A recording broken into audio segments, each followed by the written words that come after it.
Dans la guerre des smartphones, bien souvent, on pense que c'est les ultra haut de gamme les plus vendus. Détrompez-vous, c'est souvent les entrées de milieu de gamme et les milieux de gamme qui sont le plus vendus, budget oblige, avec bien évidemment tous les trucs opérateurs qu'on vous offre. Bon, je vais vous demander de vous abonner, de me mettre un like et de commenter en début de vidéo. Je le rappellerai aussi à la fin parce qu'on me l'a conseillé de le faire, parce que bien souvent, vous oubliez de le faire, donc maintenant je vais devoir le faire en début de vidéo. En tout cas, aujourd'hui, on va tester le Samsung Galaxy A56. Bien souvent, les séries A50 de chez Samsung sont considérées comme les princes des milieux de gamme. On va voir si c'est vrai. C'est parti.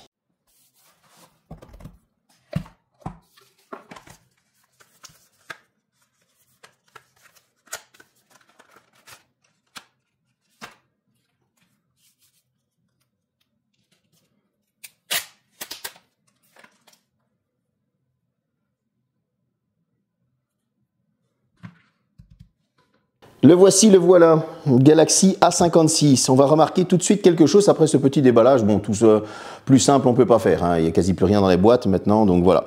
En tout cas, on retrouve des bords plats, des coins arrondis. Nous allons avoir un dos qui prend un petit peu les traces de doigts. C'est un dos en verre. Et on va remarquer tout de suite qu'au niveau design, sur le dos, eh bien, les capteurs photos sont en un seul bloc. Enfin, ils sont séparés, mais en un seul bloc. C'est un petit peu différent.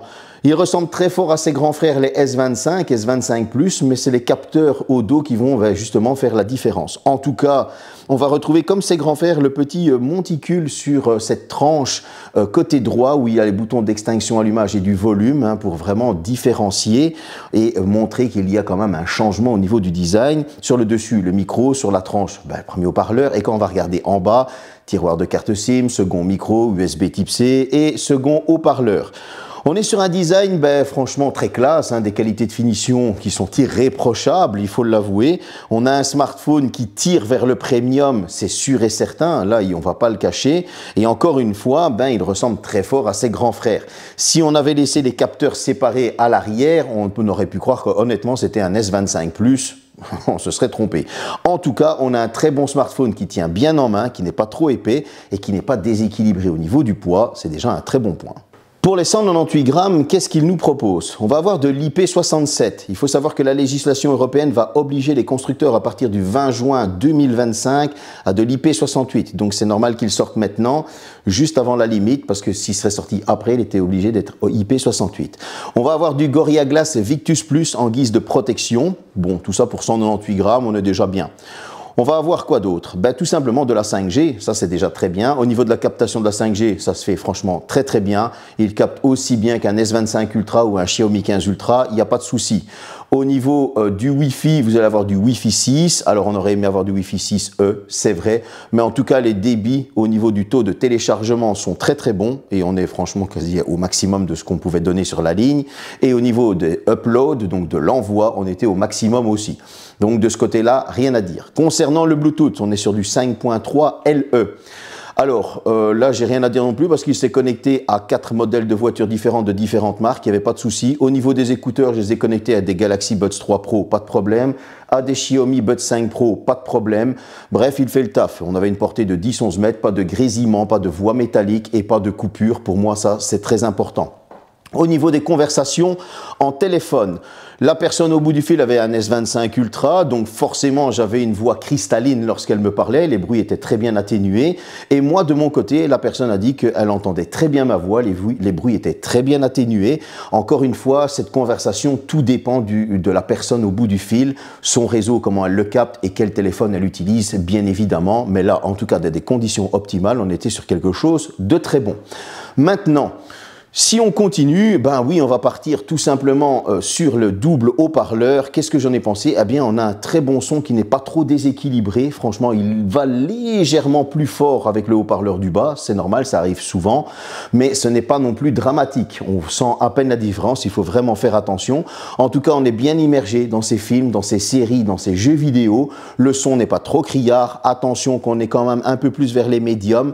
Même si on a une bonne petite basse qui est présente, mais on va vraiment un peu plus sur les médiums, sinon on a vraiment un très bon son, il n'y a rien à dire de ce côté-là pour le tour général. Sur un écran de 6,7 pouces en Super AMOLED avec du 120 Hz en guise de taux de rafraîchissement, de l'HDR10+, une luminosité en pointe qui va aller jusqu'à 1900 nits en HDR.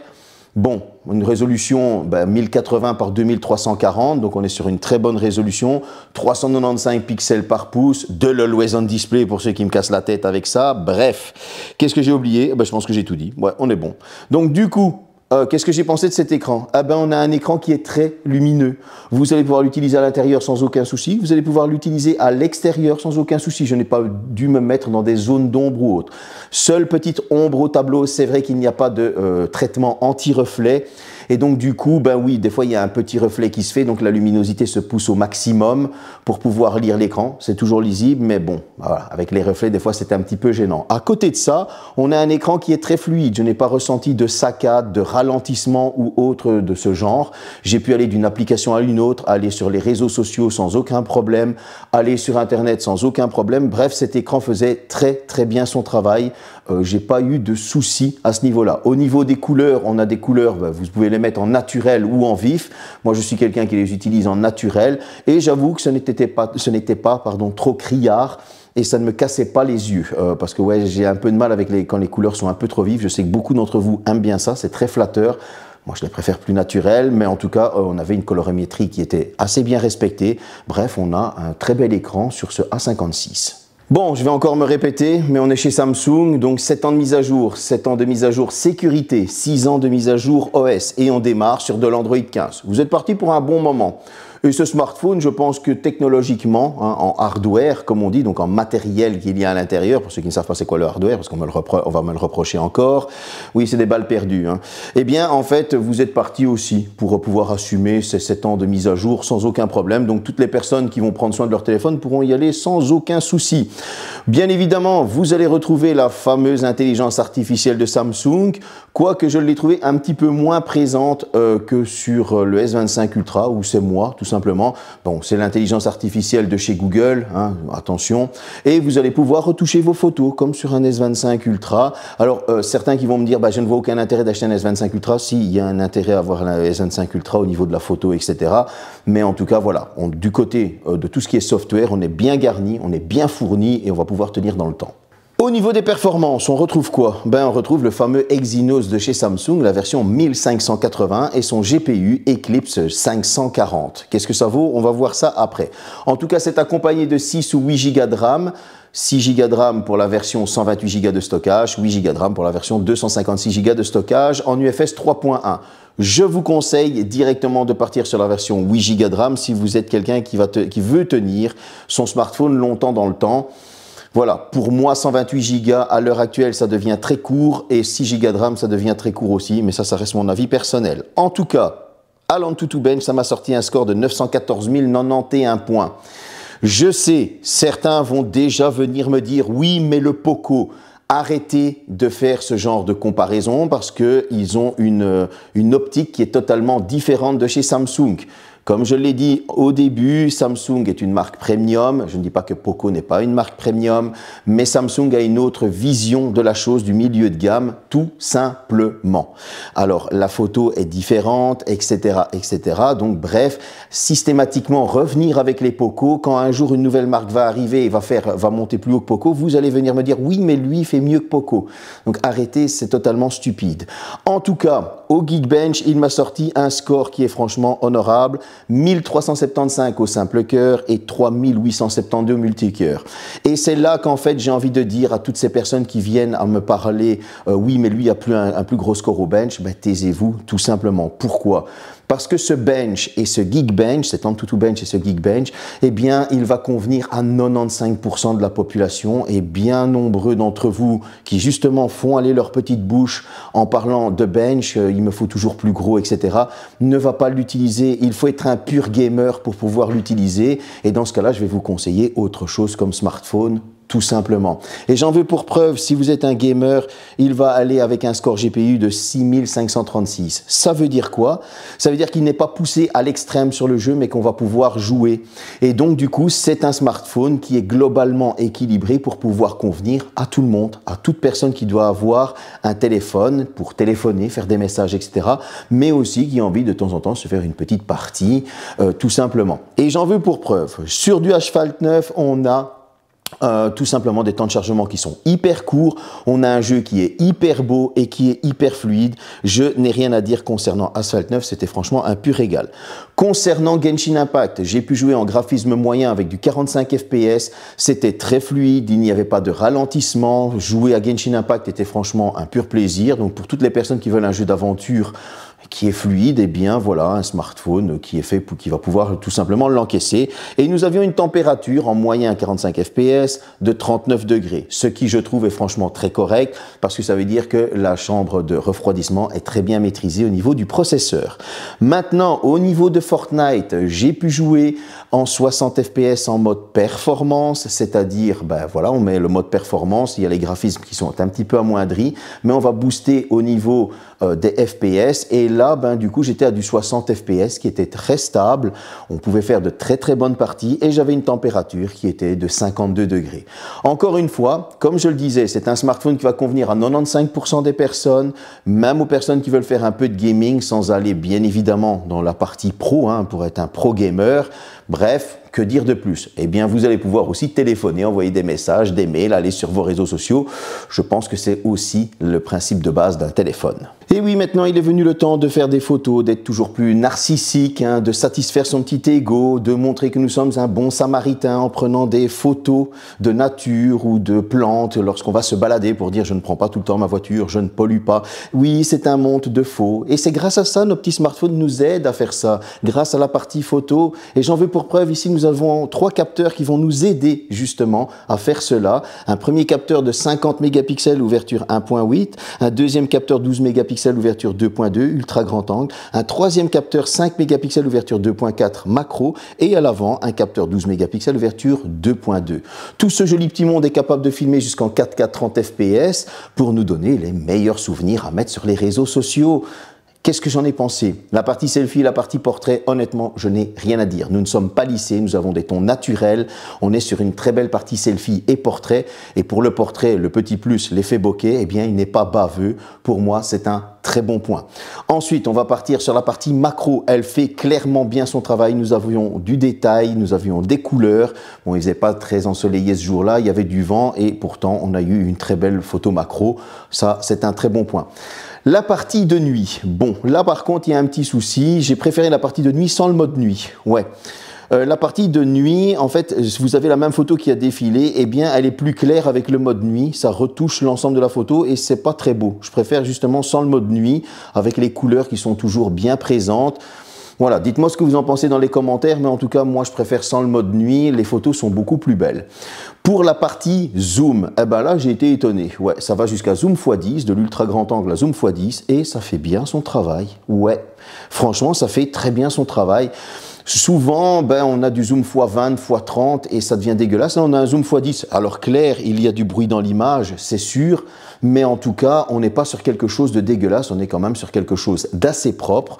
Et là, on va pas cracher dessus. En tout cas, pour les personnes qui veulent avoir quelque chose de net, vous allez pouvoir aller jusqu'à zoom x5 et vous aurez quelque chose de très net. Là aussi, il n'y aura rien à dire de ce côté-là. Pour moi, c'est un très bon point. Bon, maintenant, on va partir sur la vidéo. Le 1080p, 60 fps, bon, il y a le 30, je l'ai pas fait, c'est pour ça que j'y ai pensé. Mais en tout cas, le 60 fps, ben, il est stable, il est propre, on a du détail, il n'y a pas de saccade dans la vidéo. Très bon point. Pour la partie 4K 30 fps, là aussi on a une très belle 4K, cette vidéo est en 4K donc vous avez le même rendu que sur la vidéo. Et bien là aussi on a quelque chose de très bon, on a une très bonne 4K qui filme avec des couleurs qui sont naturelles, rien à dire. Les photos qui défilent prouve aussi qu'on est sur une très belle partie photo concernant ce smartphone. Comme je le disais, il vaut mieux avoir un zoom x10 qui reste propre et qui n'est pas trop poussé, mais en tout cas qu'avoir un zoom x20, 30, 60 et qui justement va juste être dégueulasse avec du bruit dans l'image et auquel on ne pourra pas reconnaître ce qu'il y a au bout, tout simplement. Moi en tout cas, c'est la partie photo ici, oui c'est vrai, il y a mieux, il faut l'avouer. Dans les tarifs ex-aequo, on va les trouver un petit peu plus ailleurs sur ses petits frères, ses concurrents, et on trouvera mieux. Mais en tout cas, la partie photo n'est pas mauvaise du tout, elle est même assez bonne.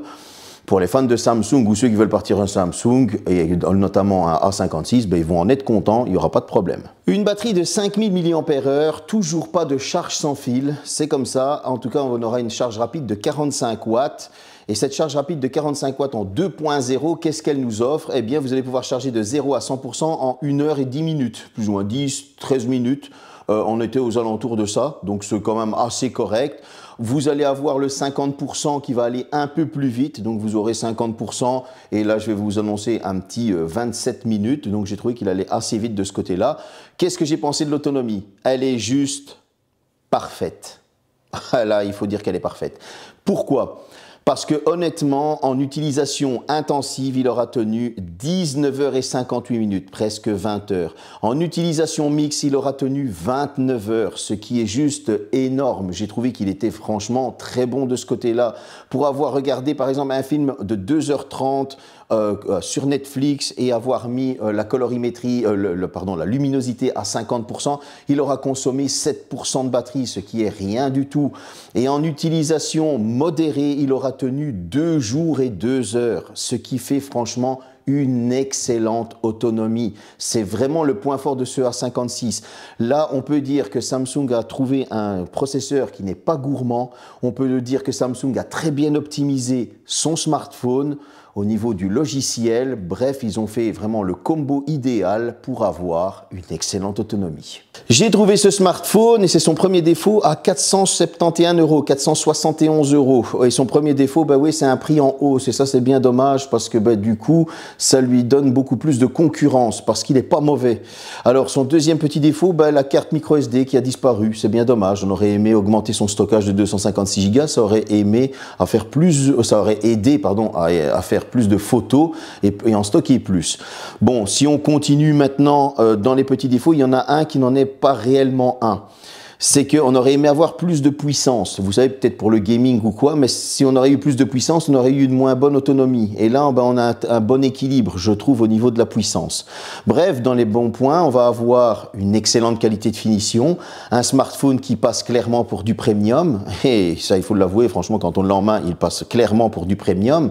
Vous allez avoir des bonnes performances malgré tout. Il ne faut pas penser que les performances sont mauvaises. Vous allez avoir dans ces performances un NPU qui est vraiment boosté, un vrai NPU dans le milieu de gamme, et ça fait plaisir, parce que ce NPU est intégré forcément à l'Exynos 1580, et ce NPU va vous aider pour retoucher vos photos, oui, à l'intelligence artificielle, oui, mais cette intelligence va vous aider pour tout ce qui est consommation de batterie, à vous aider à gérer votre smartphone. Ça, c'est un très bon point. Si on continue, on va avoir un très bel écran. Vous allez me dire, c'est normal, c'est du Samsung, hein, bien souvent, ils ont de très bel écran, mais là, il est bien calibré avec une bonne luminosité, des bonnes couleurs, donc il n'y a rien à dire de ce côté-là non plus. Et le très gros bon point, oui, c'est cette autonomie qui est juste franchement parfaite. On a un smartphone avec lequel on va pouvoir tenir assez longtemps, même si on est un plus gros utilisateur de son smartphone à écran allumé. Pour moi, ça, c'est un très bon point. Là, j'ai envie de dire que Samsung nous a sorti un milieu de gamme premium, même s'il y a quelques défauts. Dommage que cette hausse de prix est là, mais vous le savez, Samsung fait souvent des promotions, des prix de lancement ou des choses comme ça, ou des promotions avec les opérateurs auxquels vous pourrez le toucher à un prix beaucoup plus compétitif. Et là, il va devenir très intéressant. J'espère que cette petite vidéo vous a plu. N'hésitez pas à vous abonner, je dois vous le rappeler, à me mettre un pouce, je dois vous le rappeler, et à me mettre un commentaire pour me dire qu'est-ce que vous pensez de ce A56. Salut!